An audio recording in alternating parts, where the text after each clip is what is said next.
একা একা বাড়ির বাইরে বেরোতে পারছে না। কর্ণ, কর্ণ, আজ থেকে তোমার সঙ্গে আমি এক হয়ে চালিয়ে যাবো আমরা। আমন কারা রই লৌহ কপাট, কারা রই লৌহ কপাট, ভেঙে ফেল কর্ণের শিকল পূজার পাশানে বেদি। ওরে ও তরু মিশন বাজা তোর প্রলয় বিষণ, ওরে ও তরু মিশন বাজা তোর প্রলয় বিষণ, ভঙ্গ মিশন কাছে বেদি। কারা রই লৌহ কপাট, ভেঙে ফেল কর্ণের কপাট, রক্ত জমাট শিকল পূজার পাশানে বেদি, রক্ত জমাট শিকল পূজার পাশানে বেদি। কিন্তু কিন্তু সবিতা, কর্ণর কথা শুনে, কোমলের কথা শুনে তুমি তুমি আমাকে মৃত্যুর মুখে ঠেলে দিতে চাইছো সবিতা।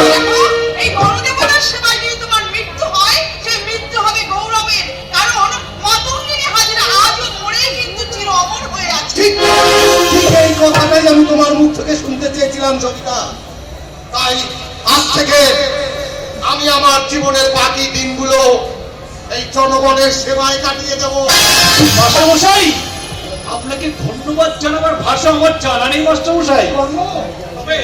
তবে আমিও সেই সাথে আপনাকে আমি কথা দিয়ে যাচ্ছি মাস্টারমশাই, যতই আসুক ঝড়, যতই আসুক তুফান, যতই আসুক এই কর্ণ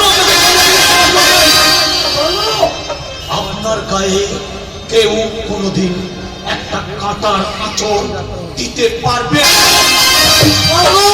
আমি অনিয়ম, আমি উচ্ছৃঙ্খল, আমি গলে যাই যত বন্ধন, যত নিয়ম কানুন শৃঙ্খল আমি মানি না, আমি মানি না কোনো আইন, আমি ভরাতরি করি ভরাডুবি, আমি টর্পেডো, আমি ভীম ভাসমান। যত দোষ নন্দ ঘোষ, আর আপনার মেয়েটাকে জলাদোষ যাওয়ার নাম করে রাস্তায় দাঁড়িয়ে যাত্রার সঙ্গে ঢলাঢলি।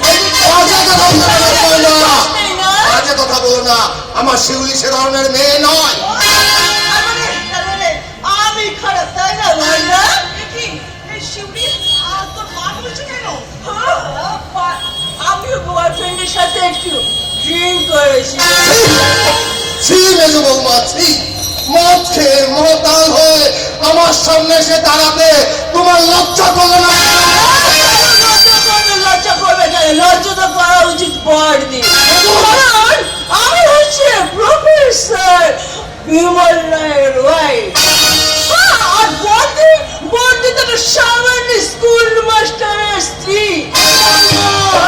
তুমি কিন্তু সহ্যের সীমা ছাড়িয়ে যাচ্ছ মেজো। আপনি আপনি আমাকে চোখ রাঙাবার কে? হে বিমল রায়, শিক্ষা এই কি তোর শিক্ষা? এই কি তোর শালীনতা? তুই তোর ভাসুরের নাম ধরলি? হ্যাঁ, ভাসুরের নাম ধরলে কি জিভটা খসে? না না মেজো বৌমা, না, তোমার বর্দি সে কথা বলেনি মেজো বৌমা। তুমি আমার সন্তানের মতো, তাই তাই তোমাকে একটা কথা বলছি মেজো বৌমা, মদ আর দুধকে তুমি এক পাল্লায় মারতে যেও না। পায়ের জুতো আর কপালের চিপকে তুমি এক দেখো না মেজো বৌমা, কারণ জুতো 1000 টাকা দিয়ে কিনলেও সেটা থেকে মানুষের পায়, আর টিপির দাম 1 টাকা হলেও মেজো বৌমা সেটা থেকে মা বোনেদের কপালে। আর মদ খেলে মানুষের শরীর খারাপ হয় মেজো বৌমা, তবুও মদের দোকানে লাইন দিয়ে মানুষ মদ কেনে, আর সেটা খাবার সময় তাতে জল মিশিয়ে খায় মেজো বৌমা। দুধওয়ালাকে দুধ বিক্রি করতে হয় বাড়ি বাড়ি দিয়ে মেজো বৌমা। তারপরেও আমরা তাকে জিজ্ঞাসা করি, দুধওয়ালা দুধে জল মিশাওনি তো? একটা কথা বলি, অনেক কষ্ট করে এই সংসার উদ্যানের সবুজ বৃক্ষগুলোকে আমি সবুজ করে রেখেছি। তোমার উগ্র আধুনিকতার চাবুক দিয়ে সেই বৃক্ষগুলোকে তুমি শুকনো করে দিয়ে রাখতে বৌমা, শুকনো করে দিয়ে আমি তোমার কাছে হাত জোড় করে অনুরোধ করছি মেজো বৌমা, আমার এই সাজানো সংসারটা ভেঙে তুমি টুকরো টুকরো করে দিও না মেজো বৌমা, টুকরো টুকরো করে দিও না। This is mental master in this house. সামান্য একটা স্কুল মাস্টার, সামনে তোমাকে জ্ঞানের চমক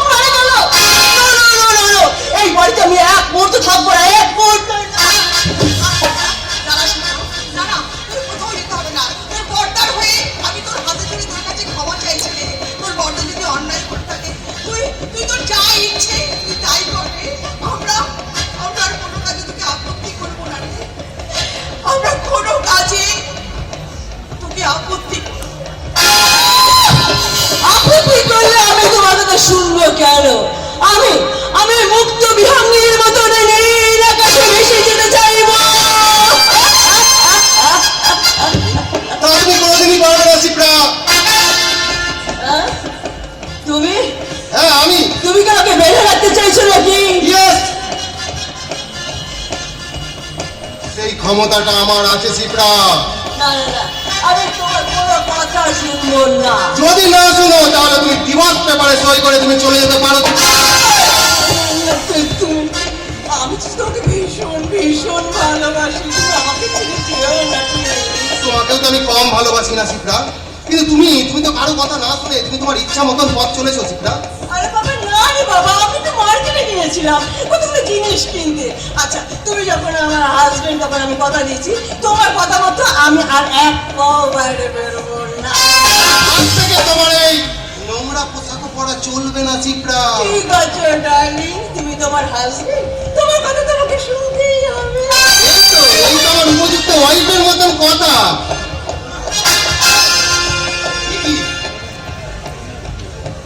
কি শিপ্রা, তোমার মুখ থেকে কিসের গন্ধ আসছে? মার্কেটিংয়ে গেছিলাম না, একটু কোল্ড ড্রিঙ্কস খেতে ইচ্ছে করছিল, তাই একটু কোল্ড ড্রিঙ্কস খেয়ে। ও আচ্ছা আচ্ছা আচ্ছা, তাই বলো। আরে আমি তো ভাবলাম ভাত খেয়েছি এই তো। না গো না, আমি আর কোনোদিন ওইসব জিনিস ছুঁই না। জানো তো আজকে আমার মনটা কি চাইছে জানো? কি জানো যদি এই মন কি চায়, তবে কেন সরে আছো তুমি? ওদিকে একটু আরো কাছে এলে, আজ রাতে, আজ রাতে।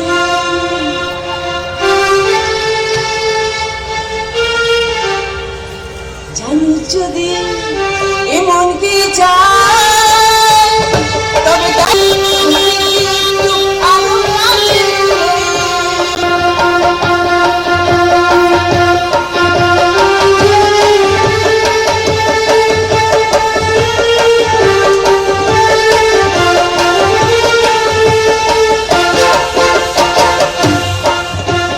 থাকো সাথে আর রাখো হাতে দুটো চোখে দেখে জগৎ হোক সারা। থাকো সাথে আর রাখো হাতে দুটো চোখে দেখে জগৎ হোক সারা। প্রতিটি সময় মনে আজ রাতে, আজ রাতে এমন কি চায়, তবে কেন আজ ওদিকে একটু আরো কাছে এলে। আজ রাতে এমন কি চায়।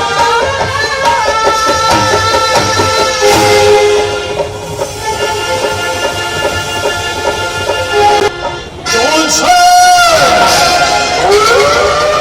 গোবিন্দপুর অঞ্চলটা ধাউ ধাউ করে জ্বলছে।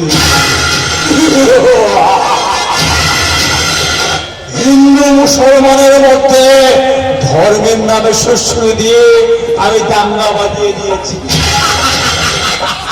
যত হিন্দু পড়বে, যত মুসলমান পড়বে, ততই আমার ভোট ব্যাংক বাড়বে। ও হ্যাঁ, আপনি কি বলছিলেন যেন মশাই? আমি ঠিক বলছি স্যার, কথাটা না বললি নয় বলছি। ওই ছোট বিজয় সন্ত্রাসীরা কর্ণ আপনার বিরুদ্ধে আন্দোলন করছে স্যার। আমার বিরুদ্ধে আন্দোলন করছে। শুধু আন্দোলন করছে না স্যার, গোপন সূত্রে সংবাদ পেলাম এবার